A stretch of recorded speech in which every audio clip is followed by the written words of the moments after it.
বয়সের গ্যাপের জন্য আমরা তাদেরকে নানাভাবে ট্রল করেছি, আজে বাজে ভাষা, নানান কিছু। তনি আপুকেও কি এখন আমরা ট্রল করব? ইনি এখন কি ট্যাগ পেয়েছে? বিধবা ট্যাগ।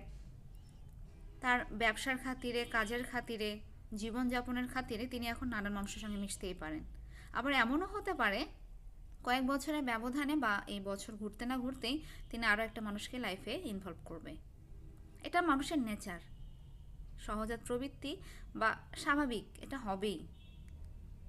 হ্যাঁ, একটা মানুষের মা বাবা, ভাই বোন, বন্ধু বান্ধবী, আত্মীয় স্বজন, পাড়া প্রতিবেশী সব কিছুই প্রয়োজন হয়। তো এই যে অভাবটা, এটা যে ব্যক্তি পূরণ করবে, সেই ব্যক্তি অপর একটা ব্যক্তির ক্লোজ ব্যক্তি হয়ে থাকবে। এরপর সেটা চিন্তা ভাবনা করে প্রেম, বিয়ে, রিলেশন, এগুলো নানান রূপ নিবে, আবার অন্য কিছু সম্পর্কের রূপ নিতে পারে।